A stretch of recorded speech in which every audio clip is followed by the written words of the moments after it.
Hello, this is Lisa, your host of Unexplained America, and thank you so much for joining me this week. It's been hot here. I don't know about you guys, but I am ready for cool weather, pumpkins, scary movies, hay rides. I don't know. All of the fall things. I'm so ready for it. This week, we are talking about the Titanic, and I actually had researched this for my Patreon, looks like over a year ago. So it's been a minute, but it's such a good episode. This is going to be part one of a two-part, and we're basically diving into the history, the horrible tragedy of the Titanic, and really looking at how that could have been prevented. And then we're also looking at, is there a curse? Did this tragedy leave a curse? So that's what we're going to be looking into. Little business, and I so appreciate you guys, but please take a moment to leave a 5-star rating wherever you're listening. This really helps me, especially if you are on Spotify. Would love to see you go in and leave a rating. A comment helps. If you're listening on YouTube, wherever you're listening, just stop for a moment and touch base with me. And if you do have any requested content, let me know. I love that. Just to let you guys know the lineup that we're looking at kind of going into this last quarter of the year. So I've got Titanic. This is going to be part 1 and 2 released over the next 2 weeks. I do have a listener story, and this is all new scary horror stories from listeners, and it's so interesting. And then in this episode, I'm doing a follow-up to actually my friend Chris's listener story from before. It was the boy ghost in the cemetery. So I'm going to do a follow-up because I wanted to dive into that, okay, a little bit more. So make sure to be ready for that. And then I do have a requested content. It is Dog Man. So this is going to be the Dog Man of Quitman, Arkansas. It sounded just so September-ish. And then October is going to be just straight spooky places. So I'm going to go visit some places. I'm going to research some places. I know one of those is going to be the Orpheum in Memphis. Lots of great content as we move into the spooky season. And again, you guys know I am so ready for it and ready for some cool mornings, cool evenings, cool days. I'm just so over this heat. So we're going to start by talking about the Titanic. At 11:39 p.m. on Sunday, April 14th of 1912, the R.M.S. Titanic was en route to New York City, and it struck an iceberg. The ship had only been in service 4 days. It was the largest ship in the world in that moment, and by 2:20 a.m. on April 15th, the Titanic was done, forever in the ocean, taking along with her the lives of at least 1,496 people. Like we do, and in this part 1, we're going to start at the beginning. We are going to look at the history of the Titanic. Boats and ships were obviously nothing new in 1912. The SS Savannah was the very first passenger ship to cross the Atlantic, and this was like in 1819. And it took 29 days, by the way, like literally a month. I will say this real quick. You guys know I don't like to fly. So I have decided, and I really want to go to Europe, specifically London. You know, I'm a royalist. I want to see all that, but I do want to see the Jack the Ripper stuff. So my plan is I'm going to train to New York, and then in New York, I can board the Queen Mary 2 and go across the Atlantic. It does take, it's a week cruise, and it's out of England. And so literally it will take me probably a month, because by the time I spend 2 weeks over in Europe and come back, I'll be gone a month from America. Okay. So I'll be like, bye America, see you in a month. But anyway, that's my plan. Getting back to the Titanic. This first passenger ship, the Savannah, that crossed was 100 years before the Titanic about. However, in the time frame of 1908, everything was about innovation. And we've kind of talked about this, like everything was larger, grander, faster. This was the age of money and machines, and it was very much the age of innovations like light bulbs and automobiles. I mean, it was just so many things were being created, invented, used, just everything.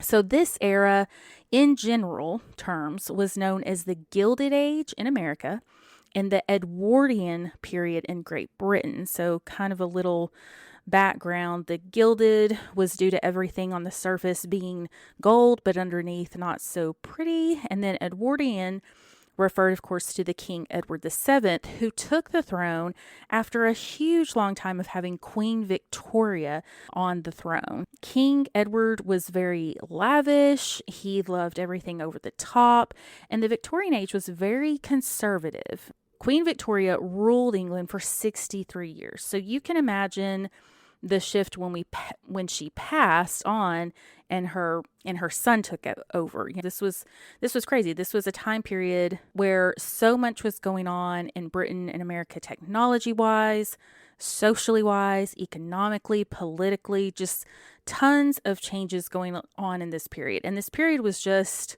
a golden period before the First World War, which would begin in July of 1914. The ability of the passenger ships really opened the world up to people, and the availability of being able to even travel as second or third class passengers and make that trip across the Atlantic cheap enough for really anyone to make. And this opened up a lot of immigrating as well. So a lot of people were coming from Europe to America. The Titanic's owner was called the White Star Line, which this line was created in 1845, right behind the largest competitor, which was called the Cunard Line, which was founded in 1838. So the Cunard Line was older. Now, in 1904, the Cunard Line had developed two ships that would be the fastest ocean liners built at that time. So one was called the Lusitania, was built in 1904 and incidentally would be sunk by the Germans in 1915 as part of World War I. And then the Mauretania, which was built in 1906. The White Star Line decided to counter their competitors' ships by not necessarily going faster, but going larger and more luxurious. So they decided to produce a two-ship line. So kind of their focus on this was, we're not going to get you there faster, okay? They're actually going to be one day behind the Lusitania and the Mauretania, but we're going to get you there in comfort and style. So the Titanic was literally designed to be for extremely wealthy passengers, okay? So the White Star Line called the Titanic a floating palace. So they actually did the Olympic and the Titanic, and these were sister boats. And a little tidbit, so the White Star Line company had a parent company named International Mercantile Marine Company, which was controlled by a J. Bruce Ismay and the American banker J.P. Morgan. Ismay will come up again, so remember his name. The White Star Line company turned to their shipbuilding company out of Belfast, which is in North Ireland. Now, this company was called Harland and Wolff. This company had been founded in 1861 by the guys that had the namesake, Harland and Wolff. Now, a little tidbit about this company, it went on to exist until being purchased in January of literally 2025. And they were purchased by a Spanish shipping company named, I believe it's Navantia. This is absolutely wild that they were in business for that long. Now, the architect at the time for Harland and Wolff was a man named Thomas Andrews. And Thomas had worked for the company. He had literally started at the bottom from age 12 or so, and he was the nephew of the then chairman of the company. But Thomas, he did have this quote unquote nepotism, but he was said to be absolutely amazing at his job. Like, he definitely worked extremely hard and didn't rely on just family connections. Now, he 100% immersed into every single project, and he was always very in touch and inclusive with all the workers in the company, always wanting to hear them out no matter what they did for the company. And at the time he was working on the Olympic class ships, he was only 36. But he had had many years experience, obviously, because he started at age 12. Andrews designed 3 ships in this line, okay, Olympic line, with the first one being the Olympics. All of the names were derived from Greek mythology. So you had the Titanic, specifically meaning enormous, gigantic. You had the R.M.S. Olympic, which was the first built in 1908, the R.M.S. Titantic built in 1909, and then there would be a third ship in this line that would be called the Britannia, and that was built in 1911. And a little tidbit, the R.M.S. stands for Royal Mail Ship, because these ships were contracted to carry mail by the British Royal Mail and even the United States Postal. On board, there were typically 5 clerks working 13-hour shifts to sort all the mail being carried on the journeys. So the RMS Britannia actually ended up needing to become the HMHS Britannia because Britain needed the ship as a hospital ship during the war. Okay, so the HMHS stands for His Majesty Hospital Ship. And at the time, I will say the king was Queen Elizabeth II's grandfather. Okay, so this was King George. A little tidbit, a side note about the Britannia would actually sink in 1916 when hitting a mine, and only the Olympic would actually have a full service career of 20 years. Other men involved in the Titanic's building was an Edward Wilding, and he was in charge of the design department at Harland and Wolff, and then a man named Alexander Carlisle. So he was the chief draftsman and general manager. Carlisle was responsible for items like decor, equipment, lifeboats, davit designs. By the way, this will come up later. Now, these ships were designed to be 100 feet longer than the Lusitania and the Mauretania, which were 787 feet. So the Titanic was about 883 feet. Now, the Olympic and the Titanic, they are sister ships. They were designed to be twins, but the Titanic had more tonnage than the Olympic and more room for passengers, thus larger, quote unquote. Both these ships were 15,000 tons larger than the Cunard ships at that time. So to kind of put this in perspective, so the Titanic is 883 feet long and 46,000 tons. The Royal Caribbean ships today, they are right at 1,200 feet long and 248,000 tons. This is definitely just a whole new level of tonnage, as you can see in today's time. But at that time, the Titanic was huge. Like I mentioned, Harland and Wolff's shipyard was in North Ireland, in Belfast. These ships that they were building, these new ships, were much larger, and they had to pretty much revamp the shipyard to accommodate these Olympic line ships.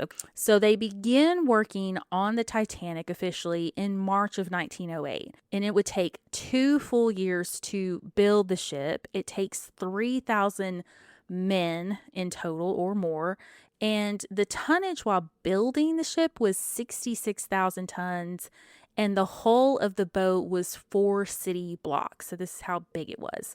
Now the hull is the outer watertight exterior. So that's like the main body of the ship, let's say. This is the main structure and the structure that makes the ship buoyant, this floatability factor. Now the Titanic has 3 engines, which were the size of a 3-story house. And whenever they were bringing the anchor to the Titanic, it took 20 draft horses to haul the anchor through the streets of Belfast. So you can imagine this whole building process was just huge. It was absolutely huge. It was just a big to-do for the people of Ireland too. In January of 1910, Ismay, remember Ismay, again, that he's the chairman of the White Star Line. He meets with the chief designer, Alexander Carlisle.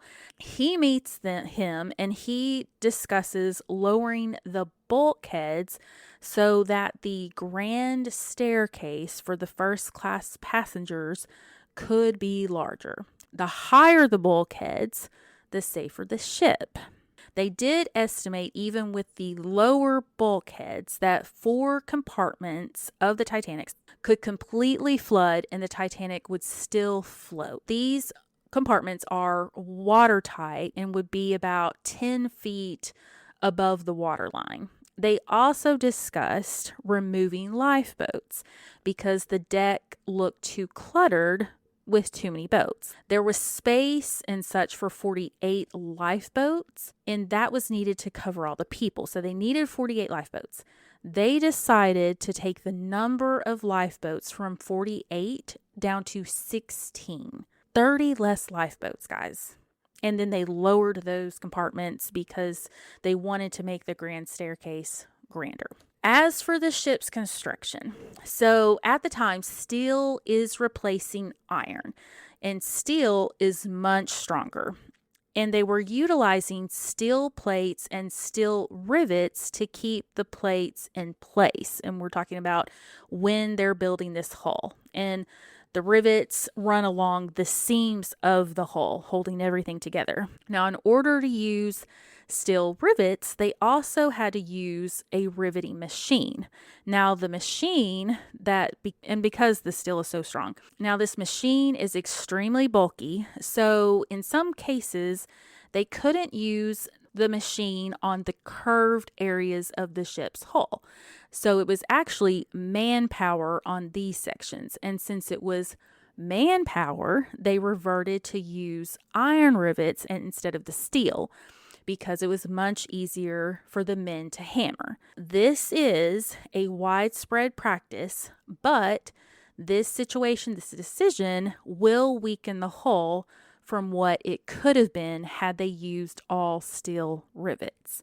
All these little decisions going on with the lifeboats and the bulkheads and the rivets, these little decisions being made on the front end are going to come together and make a huge tragedy. Okay. During construction, the actual first tragedy around the Titanic happens. You've got 3,000 men working on the ship. And one of these was a 15-year-old boy. He was from Belfast. His name is Samuel Scott. And again, only 15. April 20th of 1910, he was high up on a ladder. He was working and he falls to his death. Coroner notes the cause was a skull fracture, and no one actually saw the accident. And he was literally one of 6 children in his home, and he was so happy to be working on the Titanic. This was a very good paying job, and this would have been helping his family out tremendously. And again, he passes away due to falling off that ladder and just 15 years old. The Titanic, before it is launched, it's not known as the Titanic. It is known as Yard Number 401. So it's just a ship being built in the yard. Now we're going to discuss the boat decks. So the top deck is called the boat deck, and it has entrances into the first class, the grand staircase. Thinking about the movie, remember Jack and Rose hanging out? Also, they hung around the wheelhouse and the bridge access. You had kind of entrances to first class smoking rooms from this deck. And you also had an entrance for second class, a smoking room, and the kennels. So the first class and second class, they actually have a promenade on the top deck. And this promenade is basically just an area that they can walk around. No third class passengers are allowed on this deck. Now, below this top deck, this deck is known as A deck, and it's also called the promenade deck. This deck is exclusively only for first class. They have a reading room, a writing room, a lounge, and what they called a palm court. This was just very airy, nice cafe for the first class people. This would have been where Rose hangs out and exchanges words with her mom, and Molly Brown is there. That would have been like that palm court. B deck is the weight bearing deck, and this is the uppermost level of the hull, and this had first class restaurant there. There were some first class staterooms, so actual rooms and there was a smoking room for the second class there. Now, this deck had access to what was called the poop deck, which was for the third class passengers and would have been a place for them to have their promenade. And again, the promenade is just simply an open air place for passengers to stroll, sit, whatever they want, get fresh air. This was also the deck that many went to right as the boat was sinking. Okay, this now C deck is a shelter deck. This is the highest deck that is fully uninterrupted from stem to stern or front to back. Part of this was also for the third class. This was also the majority of the first class actual rooms where they stayed. There was access for the second class to go, and they had their own library on this deck. D deck, all class passenger rooms, but there was also a first and second class divided dining saloon and then a first class reception room on this deck. E deck also had all kinds of classrooms, but it also had space for the crew.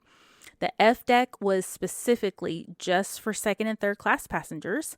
And then the G deck is the lower deck. So this was just below the water line. And this was actually, the first class had a squash court. There was also the post office and then the food storage. Finally, the very, very bottom deck is called the Orlop deck. And it has water tanks, the cargo spaces, the ship's equipment, and all of that. Now, there were stairs that could come from D deck to get you all the way to the Orlop deck. So there were a total of 9 decks. Just kind of a side note here, my very first cruise was on the Disney Magic. And by the way, absolutely loved it. I can't say enough about the Disney Magic. It was magical in every sense of the word. It was amazing. Now, it had a total of 10 decks. Actually, I looked and it's 11. So it is a little bit bigger than the Titanic, and it was literally double the tonnage. It was almost 1,000 feet long. So it was longer, double the tonnage. And the Disney Magic, I don't know if you've looked at this, and of course we looked at the Royal Caribbean numbers, but it's a small boat, especially when you're talking about Royal Caribbean or even Carnival. It's a very small boat, but it is still bigger than the Titanic. So it's just interesting to think of it in those levels. But I highly recommend the Magic. It was magical and very fancy, just like the Titanic, okay? And it looks a lot like the Titanic. They kind of model it in more of the British liners models. As for technology and innovation on board the Titanic was fit with every convenience available at the time. They had a water supply that they loaded onto the ship, and the ship had the power to actually distill the seawater. So they did have water supply, but then they also had the ability to distill. They had insulated ducts all around the ship to bring in warm air, and they did have electric fans specifically for first class cabins, and the first class cabins would also have electric heaters. I know most of us are thinking, okay, there's not going to be AC, but this is going to be more of, they needed warm air pumped in because this is traveling in the upper section of the Atlantic. Yes. And this is happening in April. Yes. Most of us think, oh goodness, we're going, on the cruise and we're thinking Caribbean cruise or whatever. But no, these people were cruising across the Atlantic and it was cold. So this is conveniences of the time would have been to have heat. Okay. The decor that they wanted in the Titanic, they wanted it specifically to look like the Ritz-Carlton, which was a very and still is a very upscale hotel. And at the time it was just called the Ritz. The first class passengers had buttons in their room that they could call a steward.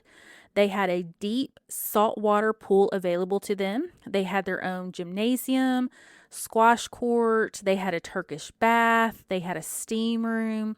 They had cooling rooms and shampooing rooms. They just had a very detailed spa experience on board the Titanic. The look of the Titanic went from being Renaissance to Louis XV style. It kind of had some Italian and French designs throughout, but everything was top notch. And I will discuss the bathrooms. So the bathrooms at that time, plumbing, some of the rooms. Now, if you were a second class passenger, you might be sharing a bathroom situation. Some of the first class staterooms would have had their own private bath, which would have been a big to do because that just wasn't a thing back then. They had telephones in the room. They had a lot going on. They were communicating with Morse code, which we will discuss. Obviously, the third class passengers did not have the same luxuries as first and second class. The third class passengers still had 1,000 times better situation than on any other ship at that time.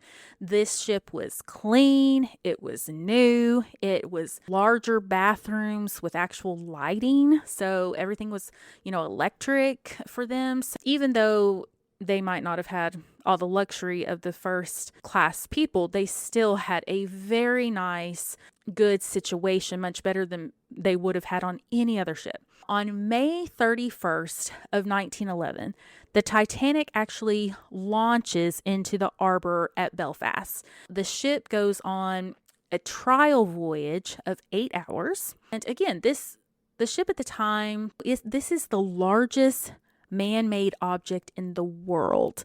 And of course, after this voyage, the Titanic is being marketed and being discussed as being unsinkable. There's just no way this ship is going to sink. The cost to build the Titanic, and we're talking about at this time, was $1.5 million, which is the equivalency of $180 million in today's. This is pounds, not dollars, but this kind of gives you some idea. And literally, typically the pound worth is more than dollars. However, it typically takes less pounds than dollars in Great Britain to get things done, if that makes sense. Their money might be worth more. Things are evidently just cheaper than what we would think they would be here, if that makes any sense. Now, I had actually checked in to just kind of looking at the cost of London, visiting London, and there was like a 4-star hotel in London, and it equaled $150. And of course, here we know a 4-star hotel is going to cost, or haunted, is going to cost us anywhere from $300 to $400 a night, but it only costs like $150 there. So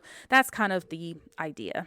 Little details about the Titanic is that the ship could hold 2,453 passengers, 874 crew, so a total people count of 3,327. The Titanic was fitted with 16 lifeboat davits, which could lower 3 each. So that's a number of 48 boats, which could, at capacity, if you load these boats to capacity, which was 65 to 70 people, you could get the total amount of people on board in these boats. Now remember these figures, okay? The Titanic captain is Captain Edward John Smith, and Smith had a very honorable, very celebrated career. He was part of the British Royal Navy, and then he had gone on to work for the White Star Line since 1880. Captain Smith was actually on the Olympic ship in 1911, and he actually was in a situation where the Olympic ran into another ship, but literally all was good. Like the Olympic had to be repaired, but 0 lives were lost. The boat, everything was okay, but they did have this accident. The captain, Smith, he had such a great reputation, and that all the wealthiest people at that time, they wanted to travel with him as their captain. Like he made them feel safe. It's kind of like, I don't like to fly, but I'm like, if I had to fly, I'd want that Captain Sully to fly me because he landed the plane in the Hudson. Yeah, that kind of thing. Like this was the reputation that Captain Smith had. Like he was just amazing. And in fact, his nickname, so-called, was the Millionaire's Captain. Now, Smith at this time in 1912 was 62 years old, and this voyage of the Titanic was his final trip before he retired. So this is kind of ominous. Like in scary movies, it's normally like someone's about, or like especially like thriller movies where the detective or the cop is like retiring. It's normally like an ominous feeling there. The captain, he comes over to the Titanic in April from the Olympics. So he's been in charge of the Olympic. Now he comes to the Titanic. Now Captain Smith, he wants to bring with him his own preferred officer. So he makes a man named Henry Wilde his chief officer, which demotes the current chief officer, which was an officer Murdoch. A man named Lighthauler gets demoted to second, which then leaves an officer, David Blair, with 0 positions. So basically, he has to be assigned to a different ship. So Captain Smith brings Wild, bumps everybody down, okay? Now, a little tidbit. This little move actually helps Blair, but Blair, in his haste to regroup, like he has to quickly regroup and leave the Titanic, he actually forgets the key to his locker. Like he forgets to leave it. And this is where the binoculars are for the crow's nest. So this little change is another alternation that makes a huge difference. Remember all this, just awful little differences adding up. On top of all of this, there is a little mishap in this simple math with the lifeboats when they are checked out. They ended up putting 20 lifeboats on the boat, which was actually law at this time. Okay, so the developers, the designers, they wanted only 16. Well, they ended up putting 20, and when they calculated, they're like, okay, 20 boats times 70 people, this will cover the 2,400 passengers. I mean, it still doesn't cover that 3,300 available, but they were thinking this is going to cover 2,400 people. However, when you take 20 boats times 70, you only have 1,400. So basically they were mismathing, which is a big difference and a lot different. That's 1,000 people less that could be on these lifeboats. Another mistake in this time. I mean, again, we talked about crossing the Atlantic was nothing new. The Atlantic had been crossed 100 years before. Crossing the Atlantic was actually like the way that Carnival ships and the Royal Caribbeans cross the Caribbean. You've got these normal shipping lanes, these normal paths, these normal patterns in traversing. At this time, they had these shipping lanes, they had these paths, the ships were transversing the Atlantic all the time, tons of ships all the time. And obviously, Captain Smith was very experienced with these processes with these shipping lanes. April was known to have the most icebergs commonplace in the North Atlantic shipping lanes. And this wasn't a surprise. This wasn't a surprise to anybody. Now, the Titanic would be getting warnings of icebergs.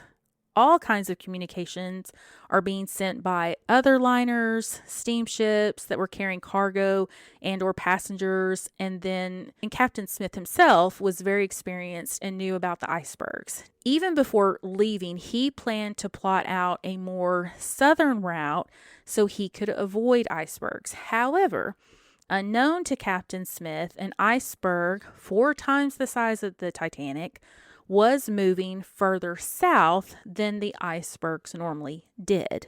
And of course, he didn't know this. Who knew? April 2nd of 1912, the Titanic leaves the shipbuilding harbor with one paying customer. This man's name was Wyckoff Vander Hoff.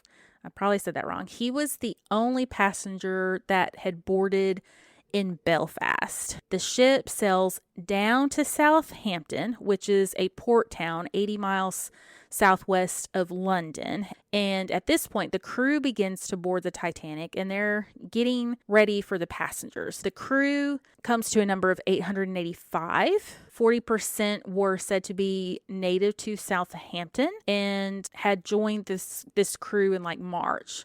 There were only 23 of this 885 that were females, and they were stewardess. Okay, now 325 of the crew were actually in the engine, and then there were 66 deck crew, and that worked with the captain.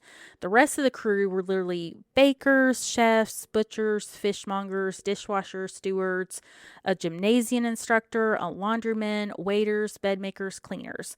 There was even a printer, like a printing press, and of course you had band members. And some of the crew were specialists, like you had 5 Royal Mail U.S. postal staff, and then you had a first class restaurant, which is like a la carte, and then you had this Cafe Parisian on board. So they were actually employees of these specific items. You do have 2 radio operators who are employed by the wireless radio company called Marconi. And you did have the 8 musicians who were employed, and they were with a third party company. So the musicians actually sail as second class passengers, to kind of give you guys an idea. The passengers, they begin boarding the Titanic on Wednesday, April 10th between 9:30 a.m. and 11:30 a.m. So in that 2-hour window.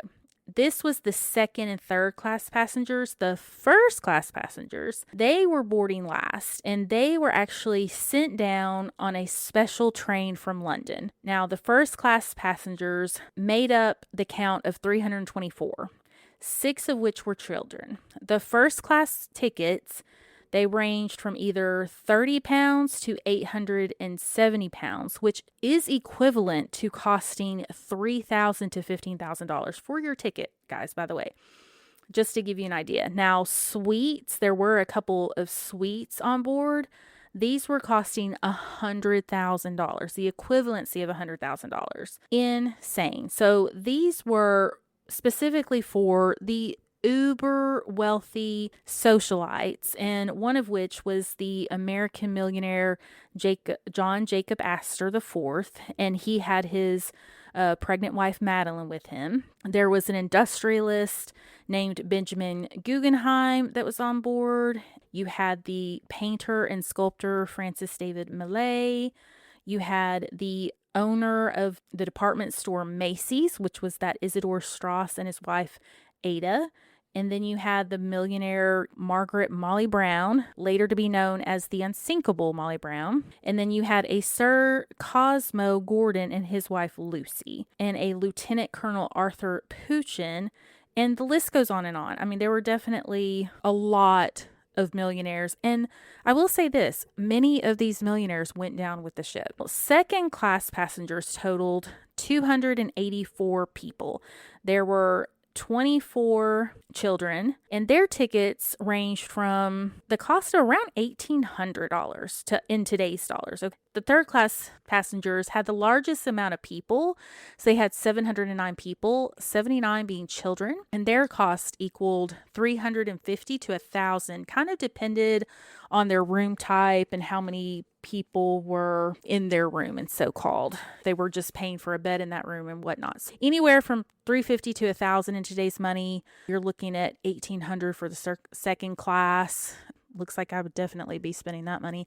$3,000 minimum for the first class tickets. Now, to give you some kind of sad figures, all the children in the first class survived, which wasn't many, as you knew. There weren't many children. The second class, all of those children survived, but one. There was only one child that didn't. However, only 27 kids from the third class survived. And remember, there were 79 of them. Definitely a horrible figure in the class realm of how this worked as far as who lived and who didn't. Now, the boat was not at capacity for its maiden voyage. Shipping travel was actually down in 1912 in general because of a coal strike, and many people were waiting on the strike to end before they would travel. The strike had literally just ended in March or so there just wasn't a lot of movement in these months, which is why at least that was good. The boat was not at capacity. The first class travelers traveled literally like nothing we can even imagine in today's times. Like, we can't even imagine. They brought with them maids, chauffeurs, valet. They brought with them in their cargo, they brought cars, they brought trunks, they brought all sorts of items, furniture, just everything and anything.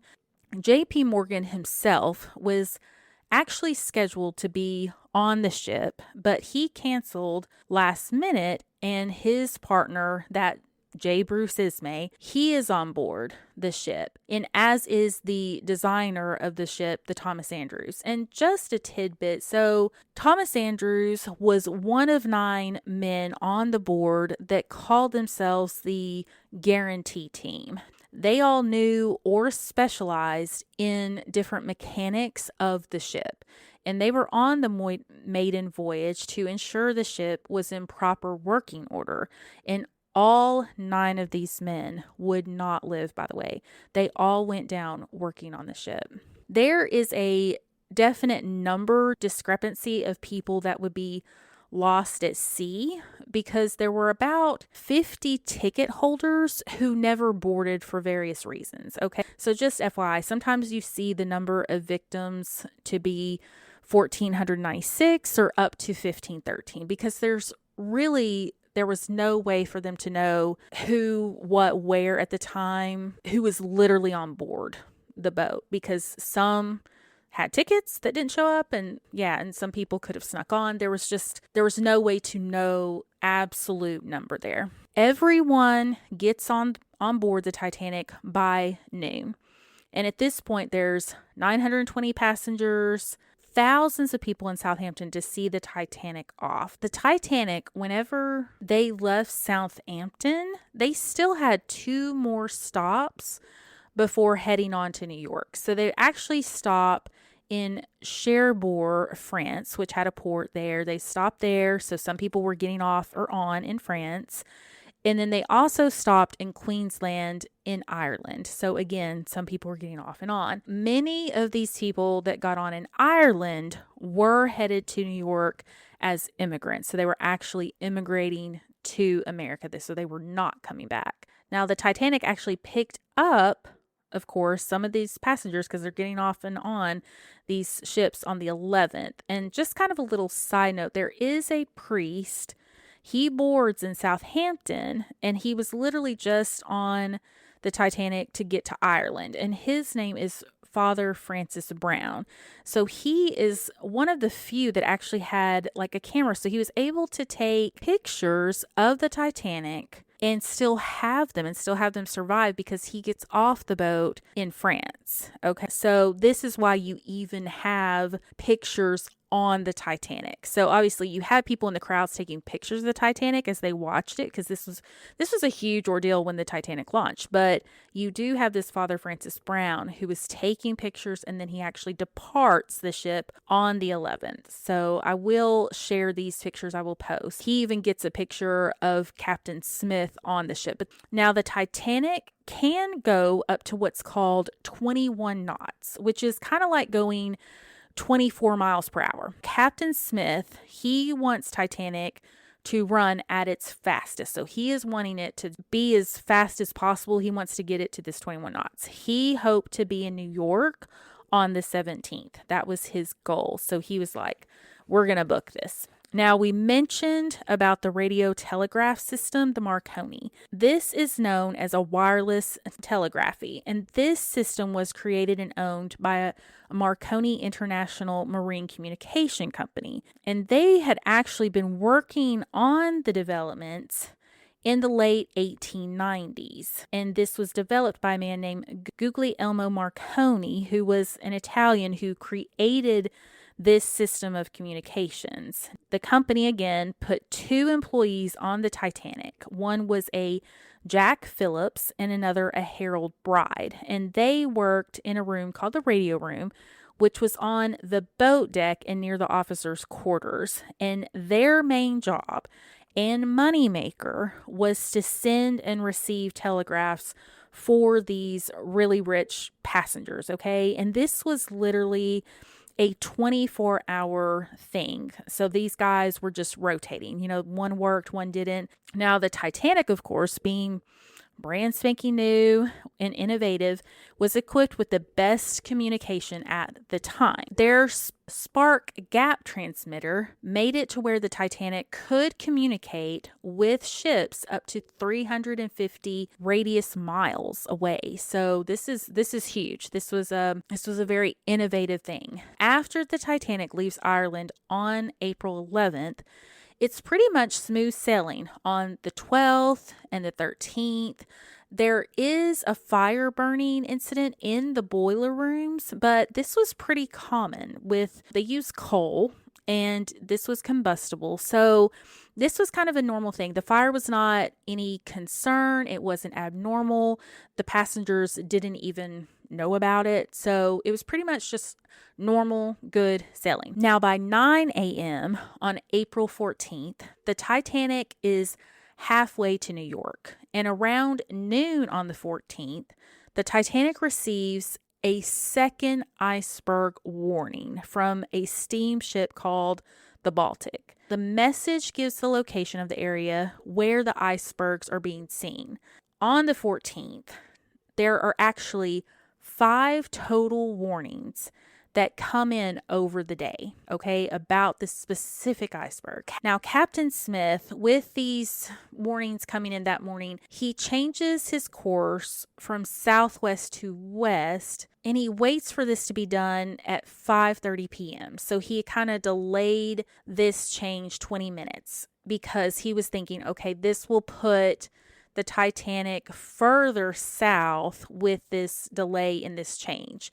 And again, in Captain Smith's mind, this is because of the iceberg warnings, and he's truly believing that he's headed to safer waters. And again, he doesn't realize he is actually taking the ship in a direct route with the iceberg that they will eventually hit. Okay. Other ships other than the Baltic are sending more messages about icebergs. However, it wouldn't be known until a later inquest that some of the messages do not reach Captain Smith at all. So he's not even able to react to some of these messages because he's not getting them. Now, at 7:20 p.m. on the 14th, a message from the SS California comes into the Titanic about 3 large icebergs. The wireless officer, Bride, he receives this, and it even states in this message the coordinates. So it says 42 north and 49 west. And this is right in the Titanic path. So basically they are giving them, the California is giving the Titanic this information at 7:20 p.m. Bride, he goes to find the captain, who is now eating, and he's dining with his passengers. He's of course dining in first class, dining. He's milling around with all the millionaires, of course. And Bride ends up, he can't find Captain Smith because he's dining. So he gives the note to someone in the bridge. So this note, this 7:20 p.m. note by the California with the coordinates of the iceberg never reach the captain. Okay. Now at 8:55 p.m., Captain Smith, he goes to the bridge to check on things before he retires to his room. He notes how cold it is, that there's not much wind. He calls it a flat calm. This situation, this flat calm, this weather makes it really hard to see icebergs, by the way. Because there's no wind and there's no breaking waters, the water's not breaking on the iceberg, so you can't see the potential iceberg. So it's just calm. It's this flat calm that is very dangerous weather-wise and viewing. Now, a 5th and most critical ice warning comes in from a ship called the SS Mesaba. It gives a precise location of the iceberg, which is now only 50 miles away. This message does not have what's called the prefix message on it. Without this prefix message, the message doesn't actually get forwarded to the captain, and it actually becomes a quote-unquote non-urgent message. So basically, a mistake is made with the way it's sent, the way it's received, and this message is not given promptly. And again, this was given the iceberg with the ship 50 miles out from the iceberg. SS California, they try to send another message. They are stopping for the night because of the ice. So they're like, hey, we've got these iceberg warnings. This ice is becoming like we're stopping for the night. So Officer Bride is busy sending and receiving these quote-unquote really important messages for the passengers, his first class passengers. So when this message comes through from the California, it comes through really loud and interrupts like the messaging that he's doing. So he gets upset and he basically tells the California to stop messaging him, that they're interrupting his job. And so the California, they get pissy about the way that they're treated by the Titanic, and they're stopped for the night. They turn their wireless off for the night. Okay. They're like, you know what, Titanic, we have tried to help you. We're letting you know what we're doing, and you have just been a little butt to us. So nanny nanny boo boo, we're going to bed and we're not going to talk to you for the rest of the night. So there, because Officer Bride got pissy with them. You've got the men in the lookout nest. Okay. So it's called the crow's nest, which is the very highest point in the ship, that they're set up there so that they can see anything. Well, at 11:30 p.m., they do not see anything. But again, remember, they don't have any binoculars either. Remember that officer that had to cut shit because he was thrust off? He had taken his key. So these guys are in the crow's nest, 11:30 p.m. They can't see anything and they don't have binoculars. Even when they approach this iceberg, and even when this iceberg is at 1,000 yards away, the lookouts, they still cannot see anything. I mean, this is just a calm, flat, dark night. However, within minutes, they are going to see something. They're going to feel something. So at 11:39 p.m. on Sunday, April 14th, this is a clear, calm, beautiful night. And Officer Frederick Fleet in the crow's nest, he finally spots an iceberg. Frederick is a 24-year-old crewman. He is actually in the crow's nest with another lookout named Reginald Lee. Little do they know that the iceberg is a mass of 1,000,000 tons. They don't even know how big this thing is. Fleet does ring the alarm bell and he calls the bridge, where a first officer, William Murdoch, he orders the wheel hard starboard, which is pull the wheel to the right, turn. And he orders the engines to full astern, which means that they are full power in reverse. However, this is too little, too late, and now the iceberg, it grazes the Titanic. Topside is like nothing. They really don't even know. They believe in their minds that they have avoided disaster. However, the bulk of this iceberg is underwater, and it hits the Titanic on its side of the hull right under the waterline. This situation does not make a huge row for the passengers at all. This is not a huge collide. Where the iceberg hits, it creates a series of holes, and the hull is not punctured. However, it's dented, and the steel plates, they buckle and separate, allowing water to rush in. Down in the boiler room 6, there is a fireman. His name is Frederick Barrett. He will state he sees a red light come on, which means the ship is stopped. He calls out to shut all the dampers, and he says then all of a sudden water comes pouring in 2 feet above the bulkhead, like halfway up the ship. And this is signaling to him the ship is torn. So so when this happens and a compartment is compromised, this locks the doors. Now, luckily for Barrett, he is able to escape before he is completely shut into this compartment. And obviously, if he had been shut in, he would have drowned right away. In the bridge, Captain Smith is called. He gets Thomas Andrews. Obviously, he gets him up he wants him to look into this. Thomas Andrews is the main guy to talk to. In general, there are 16 watertight compartments in the hull. And again, up to 4 can be filled, completely flooded, and the boat will still float. However, what Thomas finds when he starts to look into this is that 5 of the compartments are compromised.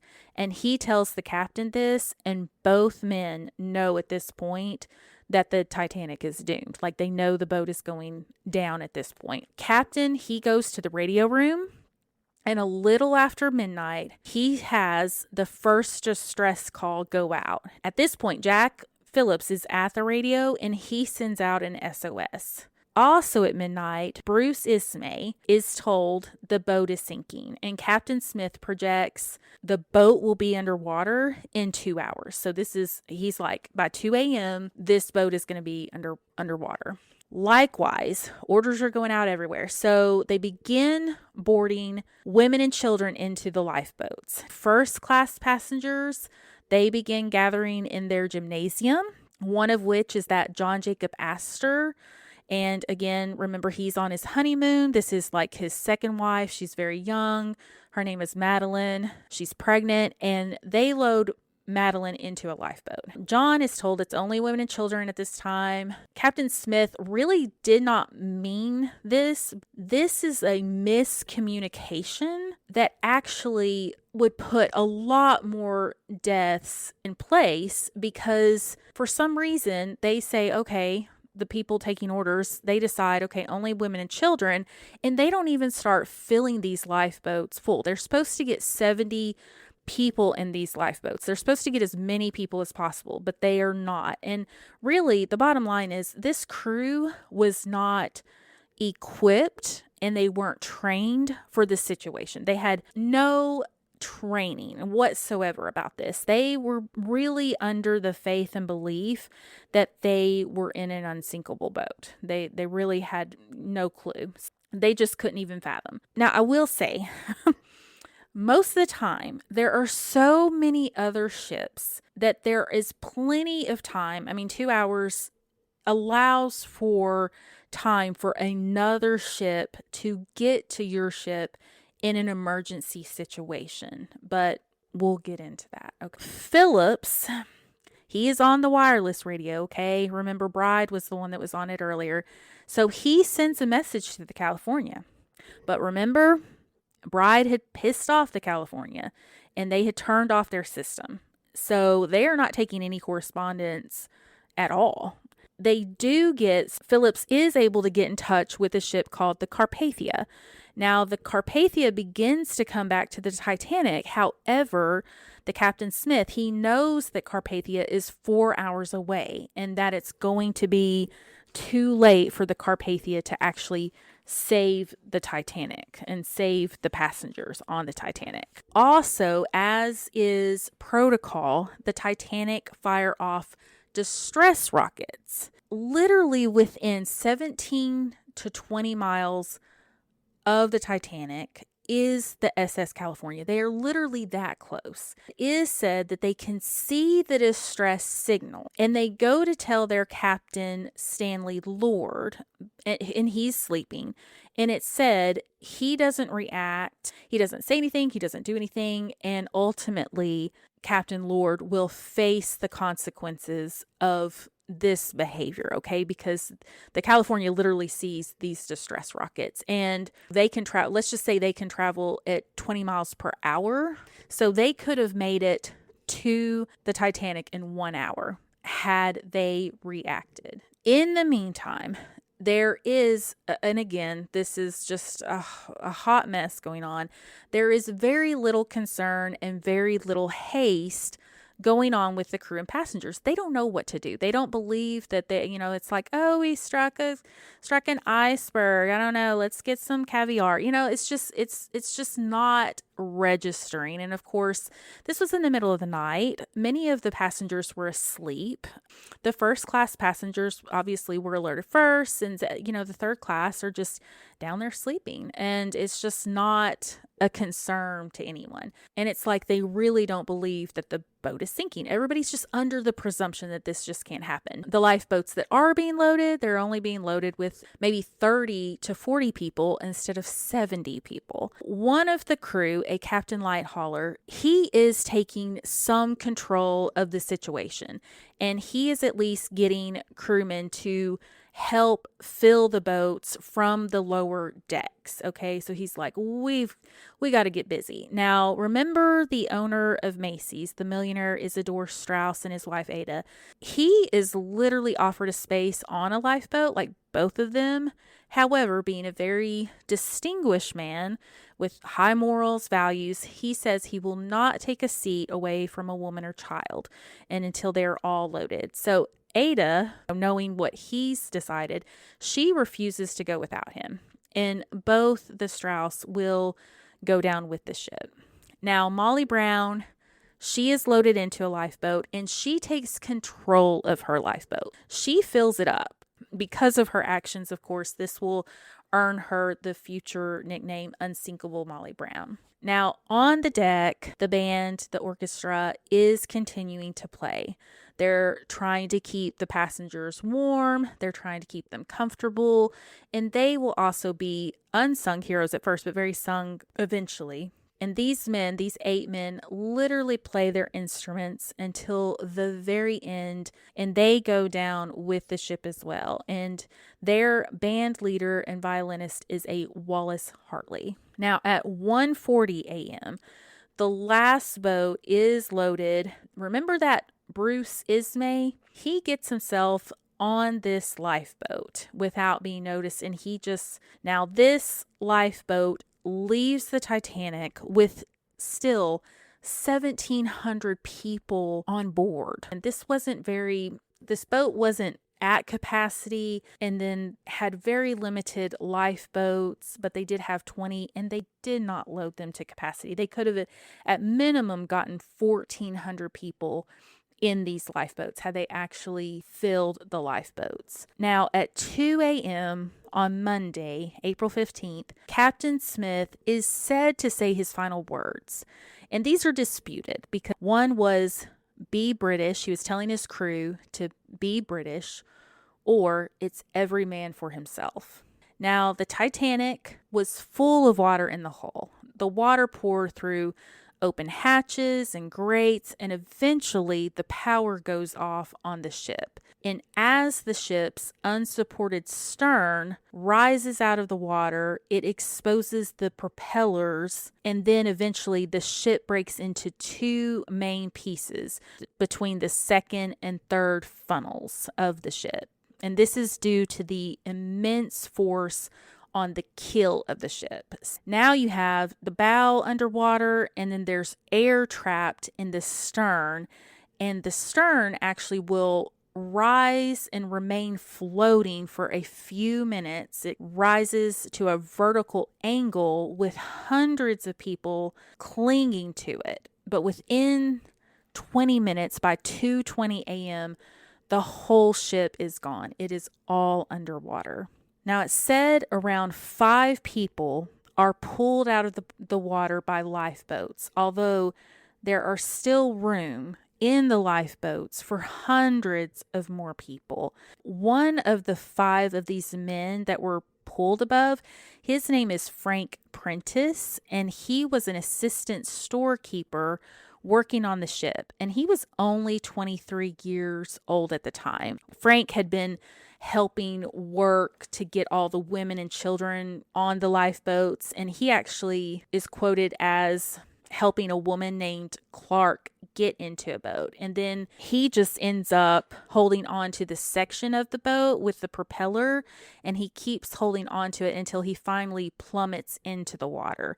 Luckily, Frank doesn't strike anything on the way down, crash into these cold waters, and he's luckily wearing a life vest. And the water is 28 degrees, guys. It's absolutely freezing. And lo and behold, the lifeboat comes and brings him into it, and it just happens to be that same lifeboat that he had loaded Mrs. Clark into. And she actually ends up saving him and warming him with places her cloak around him. And Frank will say later on in interviews throughout his life that they were all scared, cold, in shock, and just dumbfounded by the events. And he watch the Titanic go under. He is one of the survivors that could account for what happened to the Titanic as far as it breaking apart and so forth. By 4 a.m., Carpathia finally arrives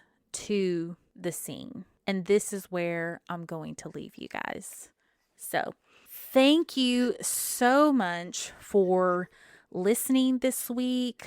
Part 2 will be coming next week. And then, like I said, we've got a listener stories that's going to be just perfect for getting us into the spooky mood. And then I have Dogman and just so much more lined up until we get to our spooky October episodes. So, lots on the horizon. I appreciate you guys. Please go follow me on the business page. I am on all the socials, and leave me that 5-star review. Bye. Love ya. Have a great week.